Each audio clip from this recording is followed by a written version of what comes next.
Hello and welcome back to Insiders, your News's current affairs magazine with an in-depth look at the critical events shaping our world. I'm your host, Sophie Claudy.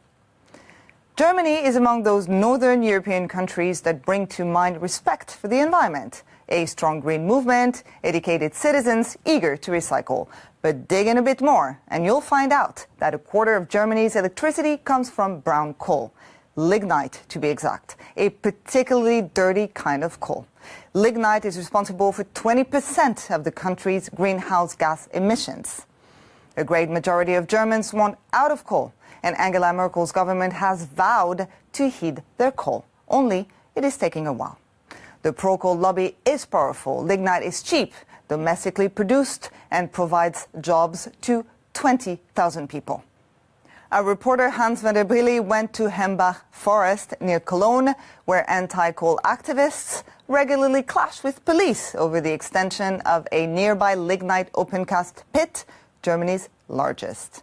What's going down in Hambach epitomizes the country's conundrum: save the environment or give up to economic considerations. Let's watch and stay with us afterwards. I'll be talking to an energy and environment expert.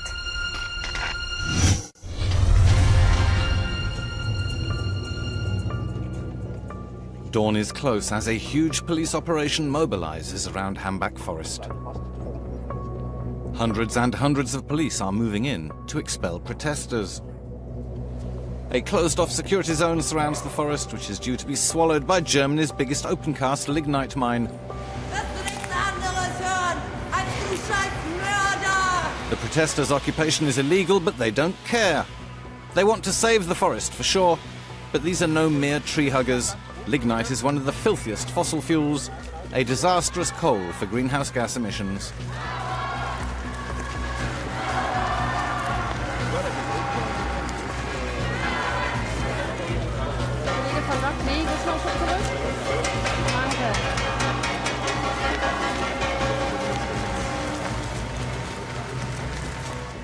In one treehouse village, protesters are barricaded inside. One young woman calls herself Ghost.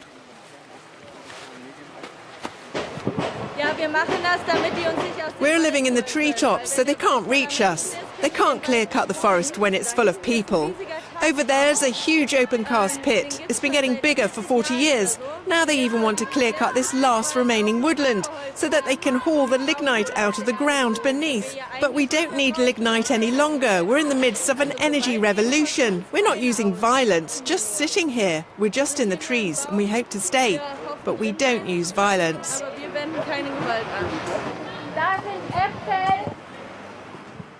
We aren't allowed up, but she pulls up our GoPro camera.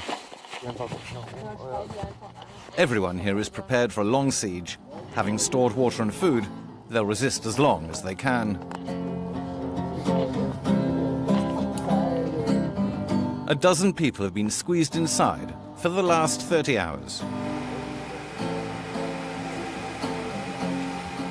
The music is drowned out by heavy machinery under police guard breaking through. Ground-level supporters try to slow it down.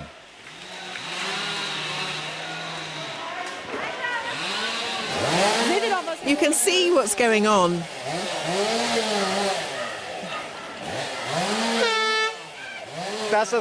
Maybe it's covered by law what they are doing, but it is absurd. In Berlin right now, politicians discuss the phasing out of coal. We all know the end of coal is coming.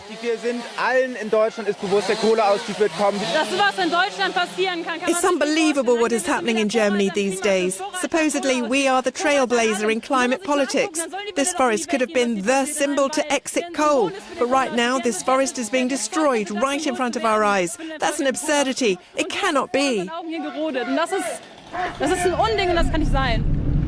4,000 hectares of pristine forest have been clawed up, leaving gaping pits behind. After 40 years, operator RWE is still hungry. Some 2,000 police officers make this the region's biggest security operation ever. Most occupiers are ready for civil disobedience. Some go further, says the spokesperson of Köppen, a town like the forest, right on the edge of the strip mining area. One evening when we were leaving the forest, we were attacked by two hooded masked persons throwing Molotov cocktails. We were inside a police car and they exploded. The regional government issued warnings that protests could become violent. Indeed, a warning shot was fired by police after several masked people attacked them with stones.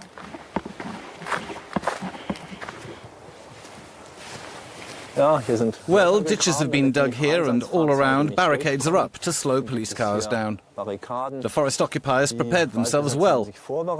I will try and have a talk with them. Over there is Beachtown, I was told, one of 7 treetop villages around here. Let's hit the forest trail.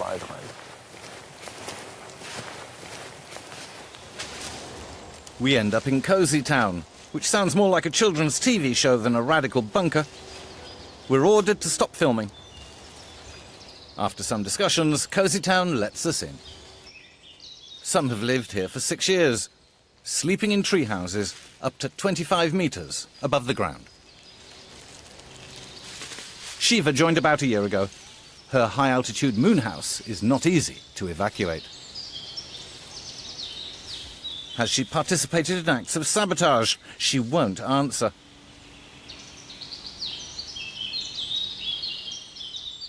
But she is ready to speak about violence, red lines and illegality, and how a giant energy company was able to buy a forest. RWE is a huge energy company with a lot of money. They just go for the coal and the cash. What we're doing here is against the law. It's a fight using illegal means, not respecting the laws. This site, this land, belongs to RWE. It should have been declared a natural sanctuary, but they bought it. When you damage a power shovel, you get the same sentence as if attacking a human being. That's not right. Things should be separated. Vandalising some of those damned machines, that's not violence. But I would never use violence against a living creature or against a human being. While elsewhere in the forest, the police speed up the evacuation. She offers us tea. Shiva still remembers the moment when she decided to join Cozy Town. It happened when she stood overlooking the pit. I just saw a vast expanse, dead land, horrifying, like a moonscape. And on the horizon, coal power plants lined up. I saw the smog streaming from the chimneys, a smoggy fog floating through the air, and I was shocked. I could almost feel the absence of clean air. Then I turned around, and I saw this gorgeous forest, full of sounds, full of life, full of chirping. Chirping, twittering birds, full of wind, moving everything, full of harmony, full of colours. I still get goosebumps when I remember this very moment. It was just wow. At the open-cast pit itself, we're told stopping the strip mining comes at a price. RWE, one of Germany's energy majors, insists on going ahead with lignite extraction, as leaving Hambach's coal underground would cost 4 to 5 billion euros. Wow, what a hole!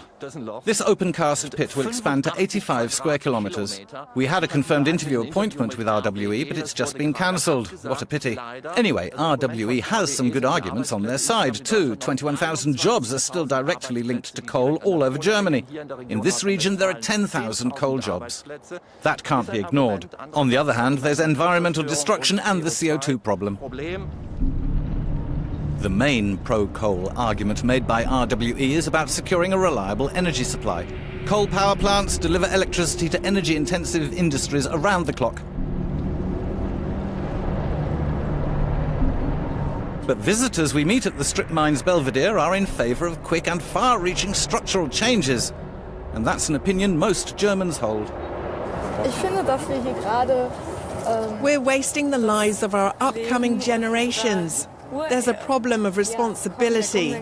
Those who continue lignite extraction are shirking theirs. Phasing out nuclear power and coal at the same time could create a serious problem in terms of stable year-round energy supply, say some researchers. Wrong, say others. Germany can shoulder both at the same time. You need endless trainloads of this lignite to meet energy needs, as it's the poorest quality fossil fuel. Somehow it's a joke. Germany pretends to be at the cutting edge of climate protection, but this does not match with the figures. Some 37% of German electricity is still generated by burning coal, and that's the reason why Germany does not meet its climate targets. The village of Morschenrich will also be razed to the ground, just like the forest. In 2024, this village will be part of history. Some 2/3 of the residents have already left. But there's a surprise. Quite a few locals around here like lignite. If we abandon coal overnight, this would destroy all the jobs linked to coal. Just imagine what is going to happen to all those families with children. It's not just about the environment. The question is, what is going to happen to all the children if hundreds, if thousands of fathers lose their work? The question is, should coal be unplugged quickly or should there be a long transition period? You cannot unplug coal overnight. You simply just cannot unplug a country of our size overnight. Just saying, let's switch completely to green energy will not work out. It won't work. All these huge industrial companies around here need cheap coal energy produced by RWE. If RWE decided to turn it off, tomorrow we would all be sitting in the dark. That's a fact. Alternative energy concepts are not advanced enough yet. As long as coal, the black gold, is here beneath us, it should be brought up in order to keep everything around here going. That's my opinion. RWE's infrastructure gets vandalised, transformers burnt, lignite trains damaged, and cars and machinery attacked. The local shepherd is also angry with the climate activists.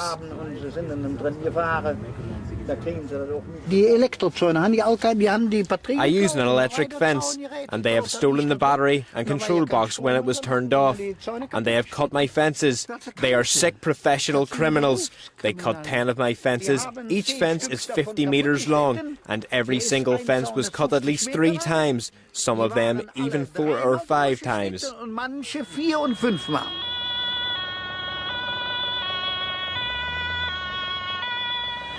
This huge police intervention is in full swing, and we're following it. Euronews von der Brille. Ja, alles klar. Aber tun Sie bitte einen Gefallen. Stören Sie bitte die Einsatzkräfte bei den Maßnahmen nicht. Ja, Sie können gerne filmen, alles kein Problem, aber bitte... Sorry, one question, Euronews, European television. What is going on? Was ist los, Euronews? Today, like every Sunday for years, groups of protesters from all over the region converge towards Hambach forest, playing cat and mouse with the police, who try to kettle them, or worse. We crossed the street and started running. I ran onto the other side of the crash barrier. The police then jumped over the barrier, and one policeman hit me from above with his truncheon while running.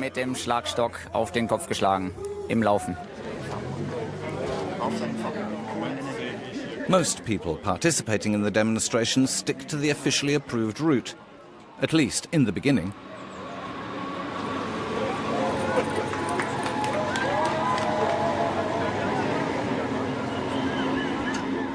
For decades, this company, Rhyme Brown, today it's called RWE, built up an incredibly far-reaching network, reaching out deep into politics, into the media, into trade unions. It's difficult to fight back. Have a look at their propaganda. It doesn't match with the real facts. Germany wants to fix a coal exit timeline by the end of this year, a real challenge. But at least you should freeze logging, and they should stop razing villages until they have got their exit agenda. We have to put an end to this destruction of our livelihood. When Zobel started his Sunday walks a few years ago, some 50 people joined him. The regional government's evacuation order transformed the walk into a demonstration. Now some 6,000 protesters are marching. We are protesting against the coal mining, and the coal mining is probably the most shitty way to produce electric energy. It has the most CO2 emissions, and today we are planting new trees to extend the forest instead of killing it down. We went looking for the head of Greenpeace Germany. He's part of the very official Coal Commission, a high-level consultative body created earlier this year by the Berlin government. Pro-coal voices and coal opponents, politicians and experts argue around a table to find a compromise on the exact exit timeline. The government expects them to hand over a timed proposal by the year's end.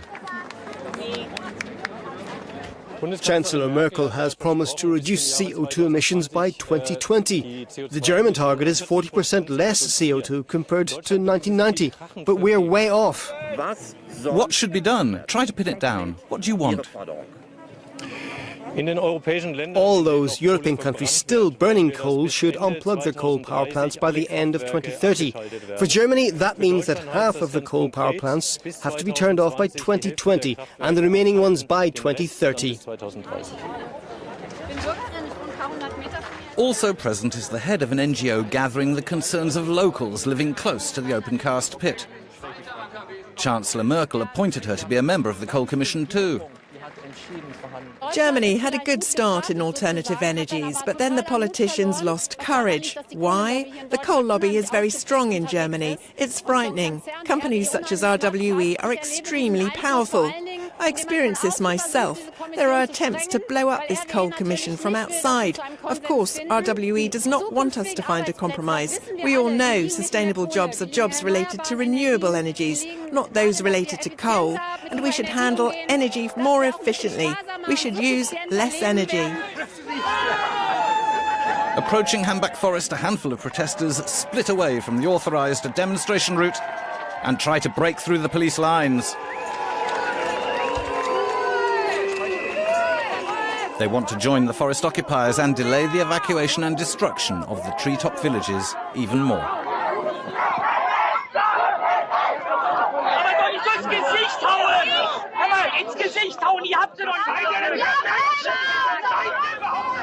Germany aims to raise wind and solar power's share of energy generation from a third now to 65% by 2030.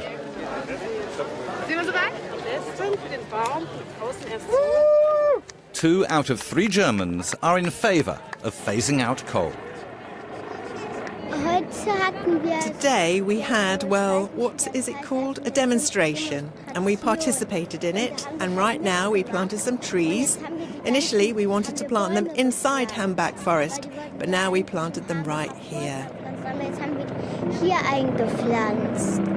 Lignite was necessary once upon a time. It would be wrong to demonize it completely, but today we have alternatives. We should move on, dismantle the old and build up the new. I'm not saying that everything should get unplugged overnight, but it makes sense to copy-paste the nuclear energy phase-out for coal and at the same time boost alternative energies. This forest has existed for some 12,000 years, and because of lignite extraction, it will be clear-cut. The forest will be the victim of an outdated energy concept that won't last for long. The Hambach forest conflict kicked off a still ongoing movement that is not just about saving one woodland, not just here around the open-cast mine. There are demonstrations all over Germany to end dirty coal energy, to fight climate change, and to speed up the energy transition. The end of coal is coming closer.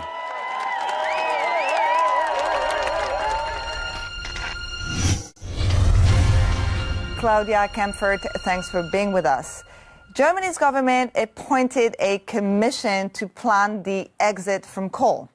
But we've seen in our report that a mine, a very important mine, as a matter of fact, is being expanded. So how serious is the government about dropping coal?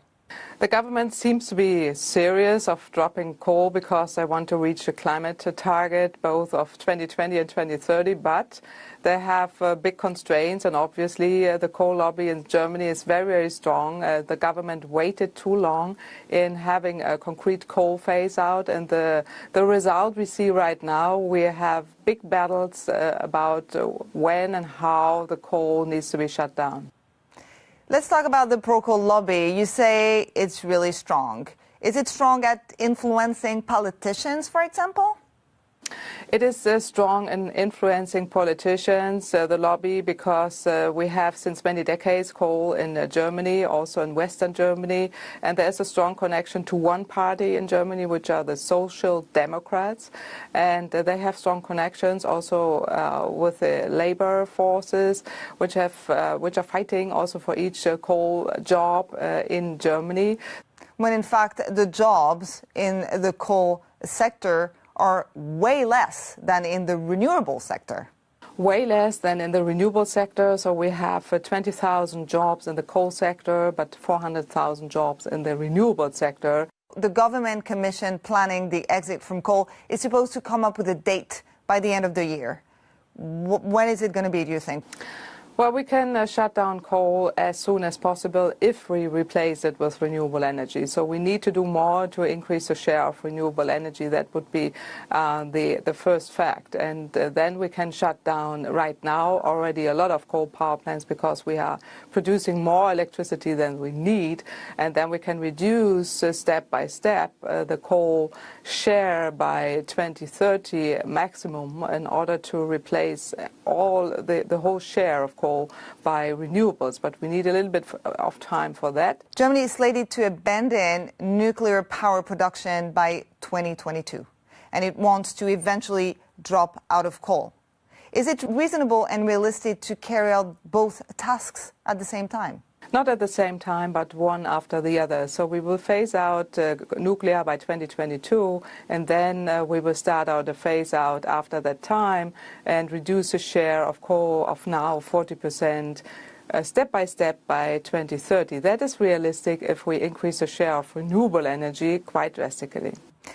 How does Germany compare to other European countries when it comes to coal consumption and production? Is it the bad apple in the lot? Germany has a very high share of coal and especially of lignite, which brings up the emission to a very high extent. And this is, in comparison to other European countries, really a large share.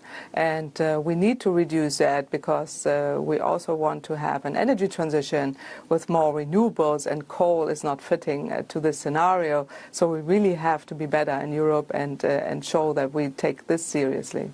How come Germany is widely perceived as being green and climate friendly when we know that in fact it consumes and produces a lot of coal? Why is it so successful at greenwashing?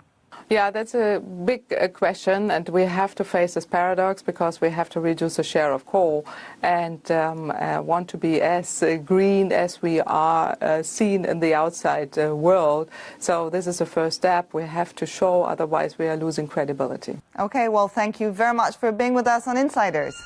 Thank you. Well, that's all the time we have for today. Join me again soon for another edition of Insiders. Until then, you can share your thoughts on Euronews' social media. Goodbye for now.